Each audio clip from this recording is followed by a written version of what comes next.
बिस्मिल्लाहिर्रहमानिर्रहीम। Welcome to my channel friends. आज मैं आपको बताऊंगा कि जो टी है, ये चाय जिसको हम पीते हैं, ये कैसे डिस्कवर हुई। देखें, अल्लाह ताला ने इंसानों को पैदा किया और इनके साथ साथ अल्लाह ताला ने ऐसे मशरूबात, ऐसी अशिया भी पैदा कर दी कि इंसान उनके जायके से लुत्फ़अंदोज़ हो सके। इन मशरूबात में से एक बेहतरीन मशरूब जिसे हम बड़े ही शौक़ से पीते हैं वो है चाय। आज मैं आपको बताऊंगा कि चाय कैसे इंट्रोड्यूस करवा दी गई, चाय कैसे मार्ज़ वजूद में आई। तो देखें, एक बुद्ध राहब से भी इसको कनेक्ट किया जाता है। कहा जाता है कि एक बुद्ध राहब था जो कि बड़ा ही नेक था, पारसाज था और वो सोता नहीं था। ठीक है, वो अल्लाह की इबादत करता रहता था हर वक्त। लेकिन कोई एक वक्त ऐसा आया कि उसको ना नींद आ ही गई, उसकी पलकें ना झुक बंद हो ही गई नींद से। तो वो जब उठा तो उसने देखा कि मैं तो सो गया था। तो उसके ना अपनी गुस्से में आके अपनी पलकें उतार के एक जगह पे फेंक दी और उस जगह से ना एक पौधा उगाया। तो उसने वो पौधे के ना जो पत्ते थे वो अपने मुंह में ना चबाने शुरू किए। तो उसे फ़ील हुआ कि ये चबाने से उसको नींद नहीं आती। ये एक मन गढ़ंत कहानी है जो चाय की डिस्कवरी से हम कनेक्ट करते हैं। लोग इसको इससे मंसूब करते हैं जी कि चाय ऐसे इंट्रोड्यूस हुई। लेकिन हकीकत क्या है?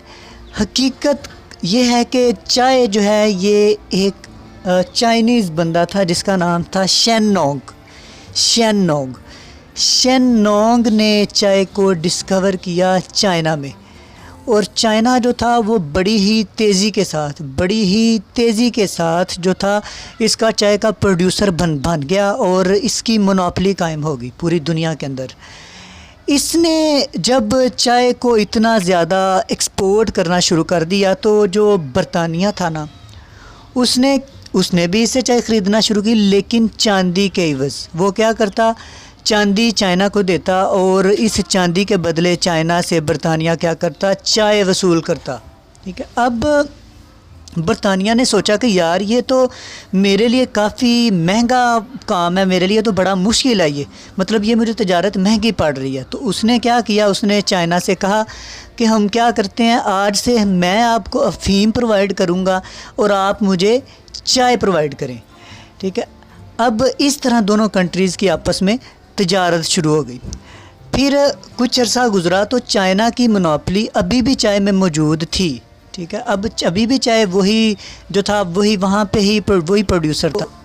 बरतानिया ने सोचा कि इसकी मोनोपोली तोड़ी जाए। तो उन्होंने एक बंदे को अपॉइंट किया जिसका नाम था रॉबर्ट। उन्होंने रॉबर्ट को अपॉइंट किया और उससे कहा कि इसका जो पौधा जहाँ पे प्रोड्यूस किया जाता है वहाँ से ये पौधा जो है ये डिलीवर किया जाए किसी वे से इंडिया के अंदर। तो उस बंदे ने उस चाय के जो बीज थे वो फिर चाइना से चोरी डिलीवर करवाए इंडिया के अंदर। उसके बाद जो इंडिया है उसने भी इसकी प्रोडक्शन का काम शुरू कर दिया। ठीक है, और आहिस्ता ये जो चाय का पौधा मुख्तलिफ़ कंट्रीज़ के अंदर डिलीवर हो गया और वहाँ पे इनकी प्रोडक्शन शुरू कर दी गई। ये जो आपका अब दूध है, हम तो पत्ती के साथ दूध मिलाते हैं ना, तो ये शुरू में ऐसा बिल्कुल भी नहीं था। शुरू में तो हम जो चाय के पत्ते थे इनको सब्जियों के साथ, मकई के साथ, बाजरे इनके साथ यूज़ किया करते थे। दूध का जो कंसेप्ट है चाय के साथ, ये एक शख्स था जिसका नाम था जेन नाइफ। उसने इसका कंसेप्ट पेश किया और मुख्तलिफ़ लोगों का मुख्तलिफ़ राय है चाय के बारे में। तो कहते हैं जी, बाज़ लोग कहते हैं चाय पीना ठीक नहीं है, नुकसानदेह है। लेकिन जो लेटेस्ट रिसर्च है, जो आज कल की लेटेस्ट रिसर्च हमारे सामने है, उसके मुताबिक चाय पीने से हम मुंह के कैंसर से बच जाते हैं। चाय जो है ये हमें दिल के मुख्तलिफ़ अमराज से बचाती है। ठीक है, चाय जो है ये हमारे जिस्म के अंदर जो रगें हैं इनको खोलती है ताकि वो अपनी वर्किंग ठीक कर सकें। और तेज़ाबियत, मैदे में अक्सर लोगों को तेज़ाबियत हो जाती है। जो लेटेस्ट रिसर्च है, उस लेटेस्ट रिसर्च के मुताबिक जो चाय है ये हमारे मैदे की तेज़ाबियत को भी ख़त्म कर रही है।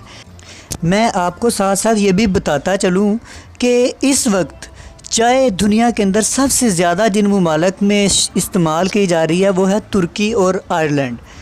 دیکھیں جی، یہ تو تھا چائے کے بارے میں۔ امید ہے یہ ویڈیو آپ کو پسند آئی ہوگی۔ اس کو لائک، شیئر اور کمنٹ ضرور کیجیے گا۔